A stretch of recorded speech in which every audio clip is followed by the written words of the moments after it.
Hello my friends, we have some breaking news about the attack on the Russian airplanes which are based here in Minsk, Mychilishi airfield. This airfield is used as the base for the Russian fighter jets and also Russian surveillance airplanes, Russian AVAX A-50U. It's basically Ilyushin 76 with a big plate on the top. And that big surveillance airplane was attacked by the drones and was severely damaged. There is the great probability that the airplane will never fly because the forward part of the fuselage was damaged, the central part of the fuselage was also damaged together with the central part of the wing root, and also the radar itself, the big plate, was damaged. And it's very unique equipment. It was designed and made in the Soviet Union in Tashkent factory. Actually, the Tashkent was the base to produce those airplanes, and Russia cannot produce those any longer. They may maintain them, but to produce this airplane with that equipment, no, they can't. And this information was provided by the Belarus Gayun, which is kind of a reliable opposition resource in Belarus, but still we don't have the official comment from the Belarusian side as well as the Russian side, and probably they will not comment because the net worth of that airplane is $500 million.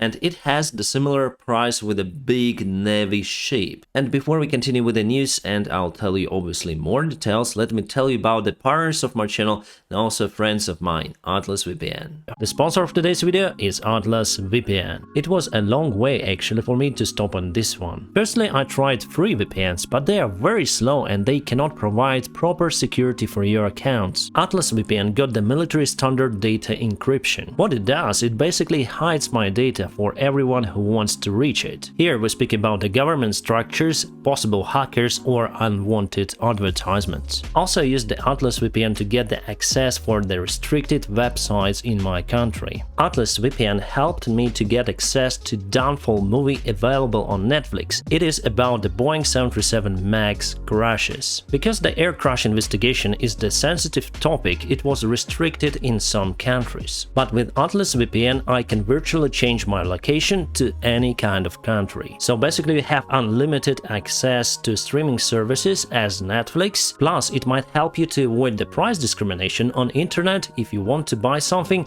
like airline ticket or you want to book apartments on Booking. My friends, if you want to get secured, reliable and fast VPN, please visit the link below under this video where you can have it just for $183 per month if you sign up for the 3 years deal, and you'll have 3 months for free. Together it is 83% of discount. Awesome. They sent me this option for a limited time, so hurry up to join the club. Atlas VPN is the great sponsor of my channel and they do a fantastic job supporting Ukrainians around the world. Atlas VPN, thank you so much for sponsoring this video. Alright, here we have the Google Maps, and if we zoom into Mychilishi airfield, you can see it has the single runway, the main taxiway, which is also the apron, and here you can see some of the illusions, but I think, yeah, it's not the A-50, the Russian AVAX airplane. I think that if some equipment survived this attack, it can be installed on other airplane, but still you need to produce this unique plate. And how many of those AVAX airplanes Russia has? 9. And 6 of them are the modernized version, and 3 just were flying. One was usually flying in Crimea, the other one on the Russian territory near to occupied Donbass, and the one in Belarus. Yeah, we may not see many of the airplanes on this photo. I wonder why. Because Russia uses also MiG-31 airplanes. Maybe they store them in the hangars to hide from the satellites. And also they keep the hypersonic missiles on the airfield, and they constantly launch some sort of the assaults on Ukrainian territory, presenting the threat for Ukrainian infrastructure. And this is the message from the Belarus Gayun resource. They reported the explosions that happened early this morning, and around 12 kilometers around the airfield were restricted for the public attendance. And there were lots of the militia and KGB representatives. Yes, Belarus still has KGB. And this resource reported the damage of the Russian airplanes. Then the messages start to appear that probably this airplane was hit. You can see even the painting is very bad out there, so those airplanes are quite worn out, but still capable to provide surveillance for the Russian Federation. Maybe it's the old photo or something, maybe it was damaged, and after a while they say it was damaged for sure. A-10, the Russian AVAX airplane. Actually, Illusion 76 is the nice airplane, just a little bit lag of the engine power, but they put like new PS90 engines, which are capable, more capable compared to the old NK something engines. And Ukraine also has this airplane type in the army, but just the cargo transport version, not the surveillance one. So this is new, and this is the old paint job, basically Soviet colors.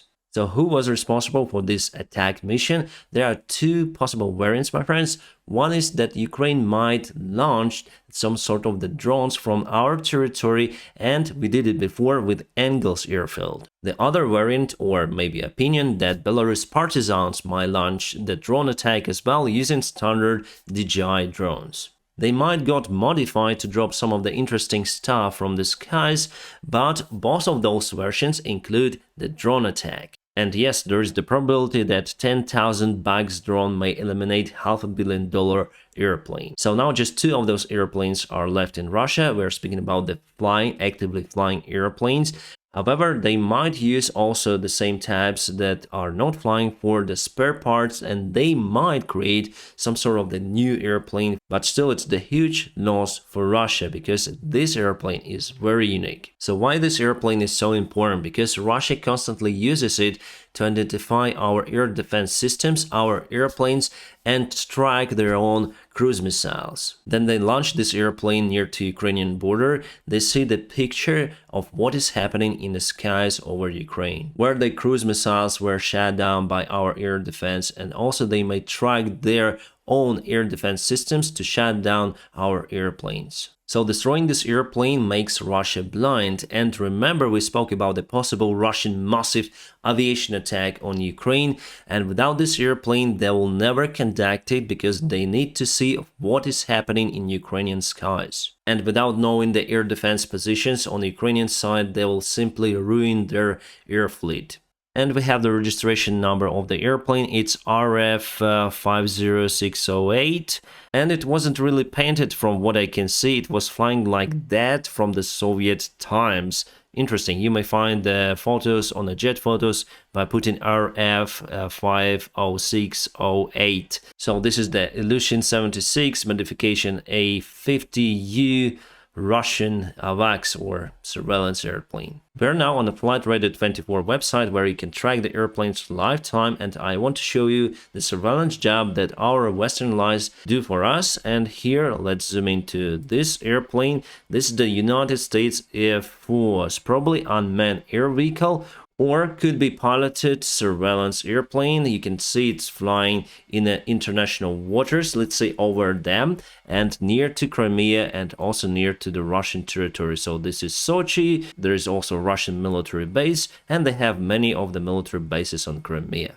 Also, there is one more airplane over here with no call sign, and it does the surveillance job near to Ukrainian border. Sometimes those airplanes are flying over Poland, but not this evening. We see just commercial traffic over there in Warsaw and over the Poland territory. And just now Russia launched the drone attack, probably to pay back for destroyed A-50 airplane. And you see under threat is the north side of Ukraine, and shooting has been reported in Kiev. That is our air defense working, and the effectiveness of the air defense rose significantly against the Shahid drones. Now we shut down almost 100% of them, and Russia has some difficulties with those drones because according to the United States intelligence, Iran supplied them the spare parts, but those are not enough, so they're running out of the Shahids. You know that the Leopard tanks were delivered to Ukrainian army recently, and Russia already published the video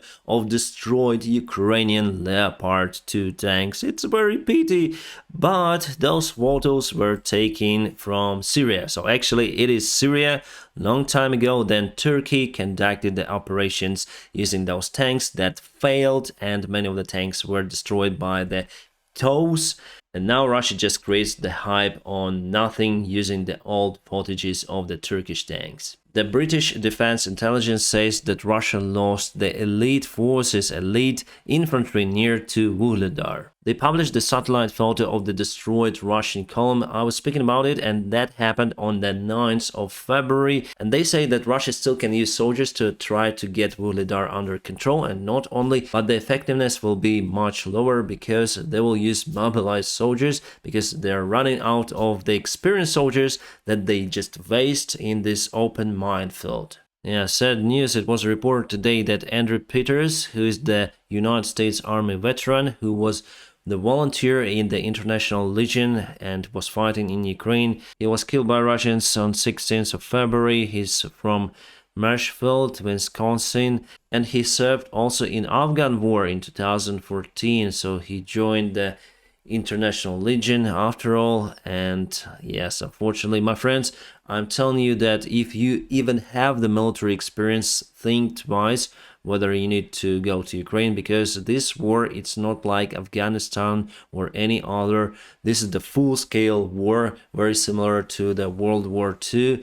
And yes, glory to the hero. The Ukrainian intelligence today openly say that they are planning for the attack on the south part of Ukraine, somewhere here between the Russia and Crimea. They're planning it during the springtime, so we already know the place and the time. Also, Russians know as well. The Minister of the Foreign Affairs of Saudi Arabia visited Kiev today. He met with Zelensky and promised the help about $400 million. $100 million for the humanitarian support and $300 million for fuel. I think that fuel could be used for the Ukrainian army. And let's go for today's updates on Bakhmut, because that's the only point where we have some sort of the movement, not we but Russians, unfortunately. And we put our defense as hard as possible, but Russians today covered around half kilometer on the way to the city. So before it was like that yesterday,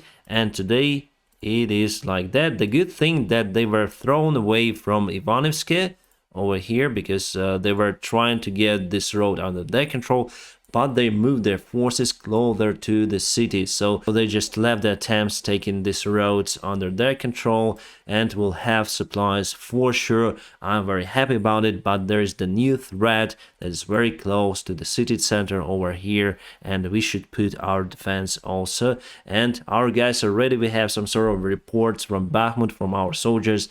They say yes, the situation is difficult but not critical. The city is still under Ukrainian control. We continue to resist and cause Russians severe losses.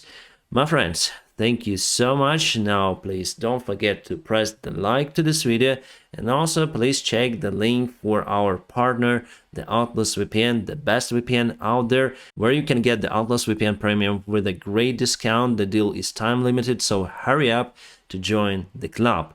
My friends, I wish you all a peaceful sky wherever you are, and have a great time.